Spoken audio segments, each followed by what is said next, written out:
Alright. Looks like where we're going. Yep. Just a sec while I set everything up.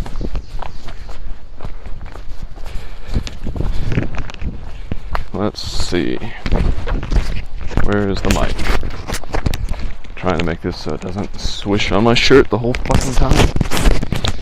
Apologies for the noise. Maybe wearing this would be helpful. Let's see.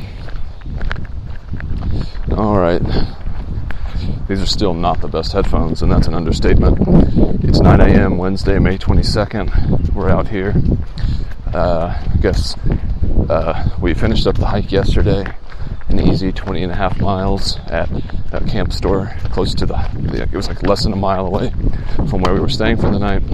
So we all got beer and we luxuriated for like an hour and a half. We got there before 4.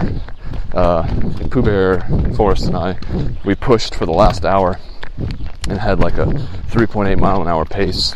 I was just like, we got to this little spring and I was like, I wonder if we can get there to the camp store in an hour. And we did. It was a really hard push, and Forrest and Pooh Bear both passed me. I could still see them off in the distance, but there's no doubt they're stronger than I am. I suppose that being 1 year away from 30, perhaps that's the reason. I don't know. I've also sustained more injuries. In any case, not looking for excuses. I would expect them to be faster, and so my expectation is realized. But yeah, it was great. Compton showed up about 20 minutes after we did. We all had dinner. I think I probably ate too much because now we're headed to another like wayside thing, and I need to do a bit of an emergency resupply. Honestly, I think if I could just get like a thing of peanut butter and tortillas, maybe some chips, I could probably make some magic happen. But at the very least, I need one dinner, one breakfast, and 1 day of snacks. We had planned the last resupply to, I guess, be here and doing this. Wow, that was a vague sentence. I think I planned for 4 days and 3 nights, when what we actually needed was 5 days and 4 nights. So I need to get 1 more day's worth of food. No big deal, and I suppose it's kind of nice to be this low on food and then add 1 more day's worth to it. That way, I wasn't actually carrying around 5 days the whole time. I guess that's one way to look at it. But yeah, I was the first one up this morning. Wanted to get a cup of coffee, so I went and picked up all the food and everything for everybody. Dropped it off, packed up. I was the first one ready to go, although I was the last one to bring all my stuff down to the little table where everyone was eating breakfast. So, par for the course, slow packer. Never will I escape that moniker, I suppose. I just like to organize all my stuff. If I got the opportunity, I guess I'm really organizing and reorganizing my backpack twice a day. I would do it even more, but I can't. That would take too much time. So, yeah, we left around 8:30ish. So I guess we've been hiking for 30 minutes. Probably gone a mile and a half, I suppose.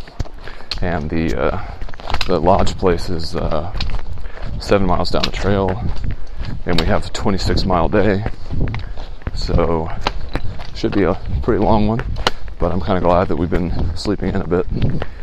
I was the first one up, but I think everyone else, if someone else had been here, Stretchman per se, probably would have heard him getting up much sooner than I did, probably like 6:45 or so. But I was tired, didn't really sleep well either. Had a nightmare, in fact. It was kind of weird. Woke up at like 1:30 and had this nightmare that I was in the house I grew up in Lilburn, and it was haunted. I was trying to leave the house, and I kept hearing like footsteps and like banging upstairs, even though no one was home. So that was kind of weird. And woke up, and I just kept putting on podcasts to go back to sleep. And it was definitely a fitful sleep. I would fall asleep, I guess, for, I don't know, an hour at a time. Did not really feel like I had slept. Look at my watch. and I'd be like, oh, I've been asleep for like 3 hours, but it doesn't feel like it. So I woke up not feeling particularly rested, and it actually took quite a few steps for my feet to stop hurting, whereas usually it only takes a couple. It seemed like they hurt all the way down to the bear box where our food bags were. But that being said, I put my shoes on first this morning, my actual hiking shoes, rather than my Crocs. So maybe that's why. I usually will spend my morning in my Crocs, but I didn't want to waste time, putting different shoes on. Just thought it'd be faster if I went ahead and put on my real shoes. One less thing you have to do, y'all. So, it was a good little morning though. Forrest mentioned that, I guess jokingly, that she didn't feel like hiking to Pooh Bear, who told me about it and told us about it, and that was funny. I think she was having a small tinge of homesickness. We are getting pretty close to Pennsylvania after all, but I think we have to get all the way through it before we're close to her house. I think she's close to the Delaware Water Gap, which I keep hearing so much about, which I guess is like close to the border of New Jersey and Pennsylvania. So, I don't know. It'll probably be maybe 3 weeks until we're there.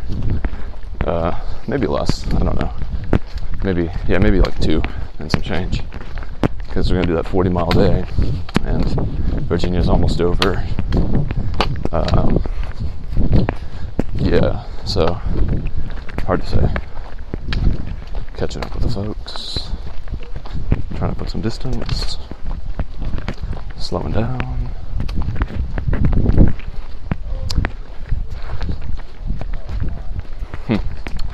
Yeah, though, I think that's all I have to report, really. It'll be a nice little pre-break. Stopping at 7 miles is pretty funny. But I suppose that'll get us into the high teens. We'll only have 19 more miles to do after that. Oh yeah, I did write a bunch of postcards last night, and I heard you can actually send them from the wayside, but we'll see. So yeah, I also, this morning, I made a clip for the trek about the tragedy that happened out here. I was pretty delicate with my language. I didn't want to really use the word murder or die, or I did say stabbed. Ooh, fuck. Which I felt was a bit distasteful, but when I was just doing the clip, I couldn't think of a better word without stalling. So, the Trek wants to put out a clip that kind of addresses it, and I'm not really sure who all was even around. That's a correspondent. It's hard to say where anyone is. But, we did meet quite a few people at Trail Days who had stories. Special Brew, Compton's friend, the FBI put her and her group up at like a hotel for like 4 days so she could testify. I guess they all testified. And then Caboose told stories about like his behavior at shelters, and Clementine was talking about how she had to like take a day. She had a day, she said, I guess because she was so affected by it. But yeah, I think it's good that the Trek does something like that. I figured they probably would. So I definitely want to put my hat in the ring, but not really sure how soon I'll be able to actually post it. Doesn't really matter, but probably sooner rather than later. Alright, anyway, I'll leave it there for now. Catch up to the group, and perhaps come back later today. Who knows, y'all? Bye for now.